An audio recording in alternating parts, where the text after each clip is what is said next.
Umufaransa yaravuze ngo la majorité compte. Yego. Nyibwire rata wowe igitaramo wakibonye utadatabuje.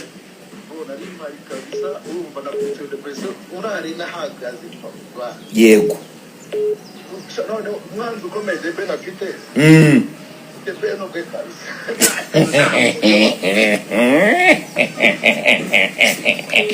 Nawe uri mukagato maginga ya wabyumviza aho wanyana wabibereye none banariza gake gake oya banariza igurira amatike y'ibihumbi 10 umuhungu yatengutswe no kuba yatanze gacumi ke agatengo ibi ni ukuri nkubwira Patrick impamo ya Mungu noneho ngewe ndabibabwiza mukuri urumva ubu tuvugana umuntu wese uzi ko yatiguze tike y'ibihumbi 10 akaba yifite yo yari yaguze kwa The Ben munsange mu miduha ufite iyo tike ngende ngusubiza ndasubiza abantu bagera ku bihumbi 3 amatike yabo baguze abahungu banye ngiye bakunda kubipati nanze ko ngewe sinzigera mbatengwa n'umunsi warimo abahungu baba bakoze mwana kugira ngo baje mu birori ako bagatenguwa wayi batengwa umva mubwiza ukuri umuntu wese uzaguze tike y'ibihumbi 10 akabona baramusondetse munsange mu miduha aho dukorera twicare turgihene twinegure mukoresha imisarane ibintu bigendereza cyane wabyumvise wewe Patrick amagambo yashize ivuga yashize ngo bazanye ibyo bita kurupi ngo wabigize rupu ngo ni Chris Brown bra ni biki ni bibe no Chris Brown akoresha byababaje abahungu wanjye ndabizi jewe nari mbizi ahantu nibereye nanjye nabirebaga gake naje jewe mu gitaramo reka nkubwiza ukuri naje mu gitaramo nabyambariye ndagira nicara ahantu mu gakwe umuhanzi yarinye nababaye bikomeye yego umuntu wafanaga yasinze no muri ubu giteke agafanaga yabanza gushyiramo 2 kugira ngo nibura aze kuza kubona ko anyukanyuka umuziki yego kutagaragara kuri stage kwa Majiwo wabyakiriye gute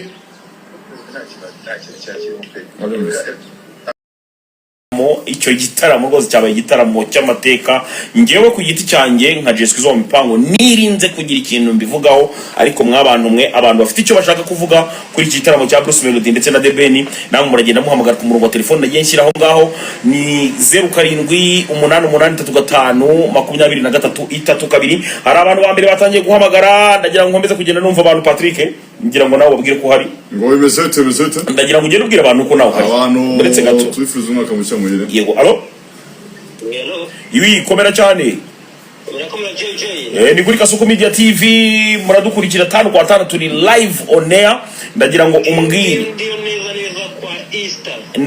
umbwire wowe wabonye gute igitaramo cya New Year Grooves bro mva mubwire kuri man yego Kinyusi Melody yagiye hazi we amani kodesha boko musaza The Ben wallahi Tiger B aho ni sawa cyane wowe ku giti cyawe no sawa no kuvuga ngo ku giti cyawe wavuze ko The Ben yarushije Melody The Ben ari hejuru imbere cyane wakiriye gute gufungwa kwa Tycoon bro Tycoon nagaruke buriya gusamani icyo wenda namugira inama na nyine tujye tuvuga ibitureba bro tujye tuvuga ibitureba samutaye magira tuvuga ibintu bikanadukoraho yego ikizo umuntu agabanya amagambo mani nyine like just akavuga imureba to asante ndeka nakiri undi muntu turi kumwe komera cyane ni kuri Kasuku Media TV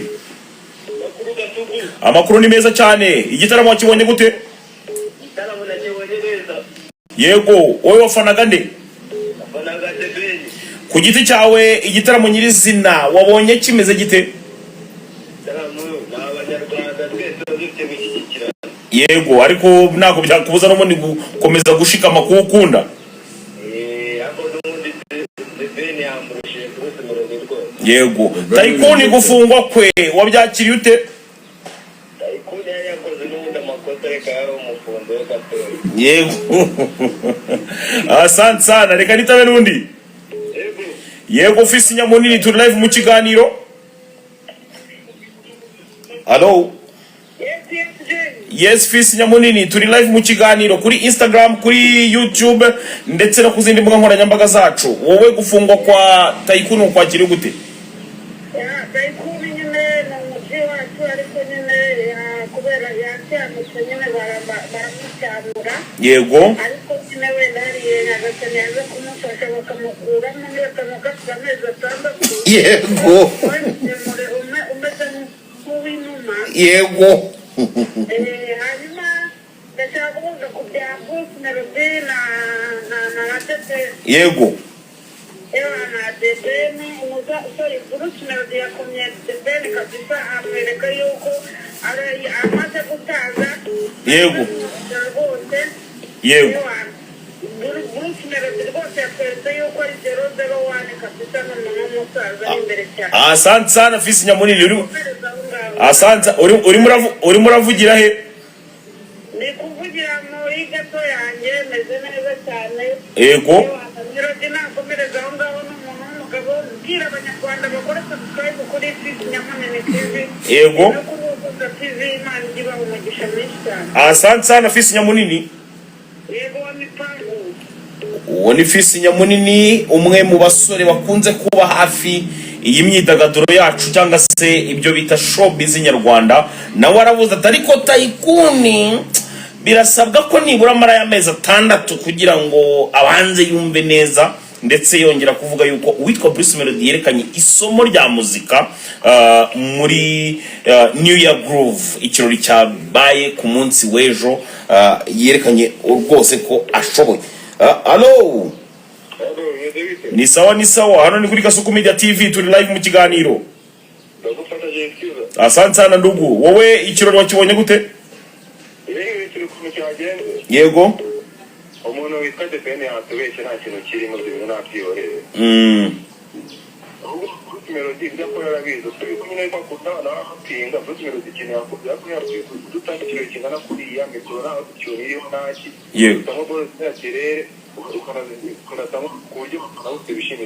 Yego. Kuza kwa Sean Breezy kuri stage wabyakiriye gute? Byakiriye neza kuko nyine ubona ko hakiri kumvikana hagati y'abantu mu Rwanda, nyine hakimo collaboration hagati yabo nta rumwe w'igihugu bwararenze. Yego. Kuza kuri stage kwa Gisa cy'Inganzo wabyakiriye ute? Cyane ni ibintu byari bitangaje kuko nabantu nyine tutaheruka kubona bakora cyane bakora ibikoro za danda, ahubwo twagiye kubona nyine barabaze kwishyura batwira uko nako gihari nubwo batagikora cyane nkuko bakoraga. Ama-G The Black uhora kubitwa buri munsi kwa gatatu, nawe numwe mu bantu bagaragaye mu kirori ariko ntajyanwe kuri stage kandi yarafite abahanzi babiri baririmbye indirimbo yagiye aririmbamo. Kutagaragara kwe kuri stage wowe utekereza ko byagenze gute?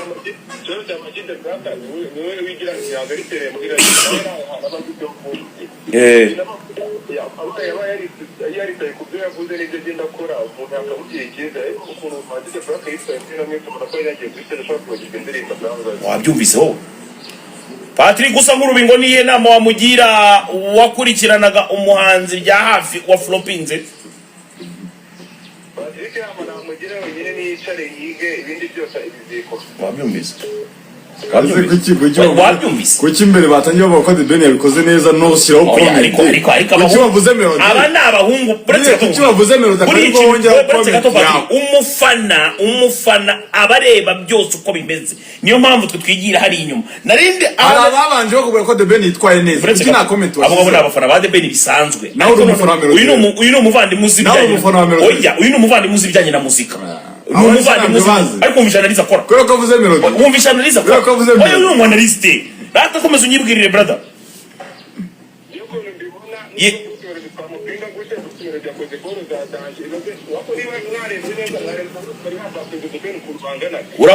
Urakoze wabyumvise? Uyu ni umunaliste namwumvise. Azi kwana nima mu yamunga azi kwanaliza.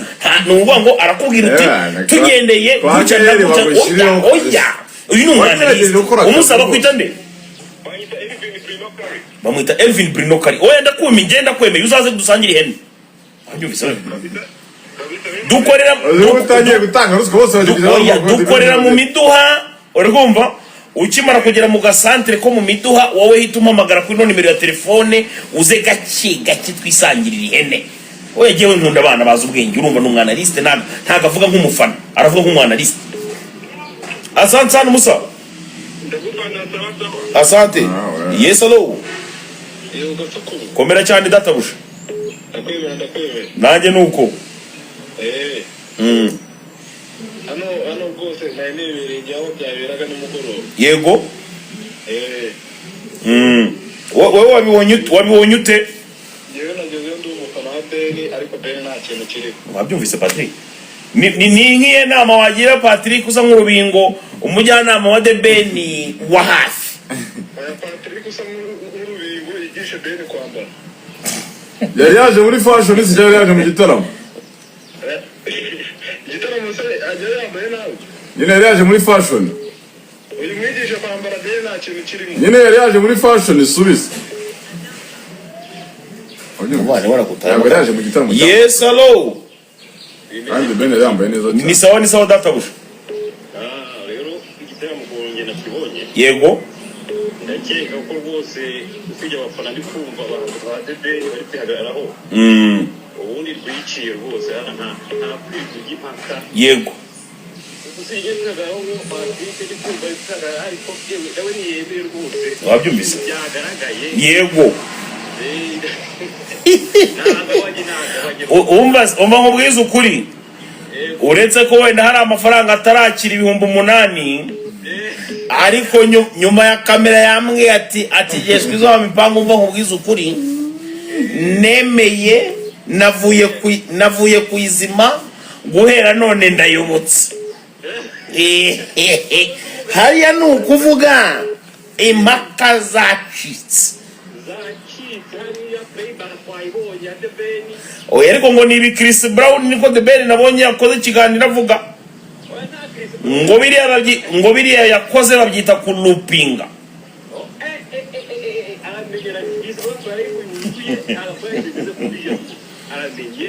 bakomeza harabika nyuma yuko igitaramo kirangiye yego yego Patrick byumvise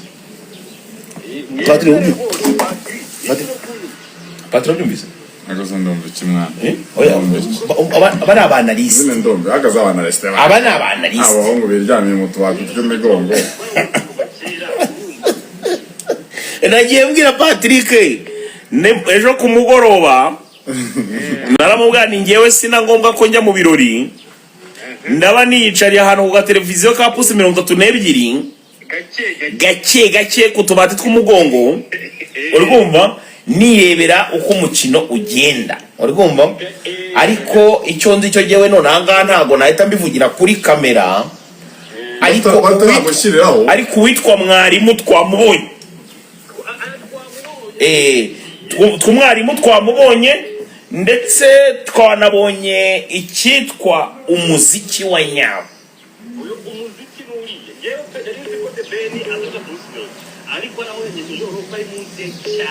urakoze kandi izo nkuru nyine zimwe zirakunezeza izo nkuru nyine zo gusenya The Beni nyine zimwe zirakunezeza uri muri enjoy aba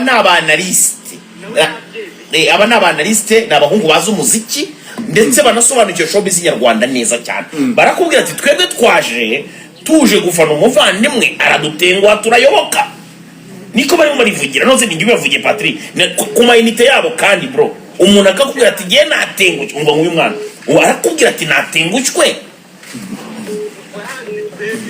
wabyumvise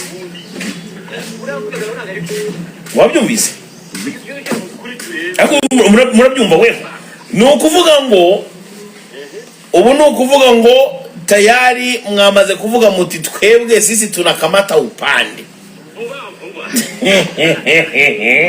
umva umbase mfite amafaranga agahishi umukire Coach Gael yambwiye ati abo bana bose bazi umuziki w'abanaliste amafaranga yo guharabika bagurira ihene barye ubatize n'umusarane bawukoreshe muranyumva urakoze cyane mudukorera mu miduha bwira abana b'abanaliste bose bazi kwanaliza yego turanaliza none twicaye ku cyokezo gake none ndashaka no kuntu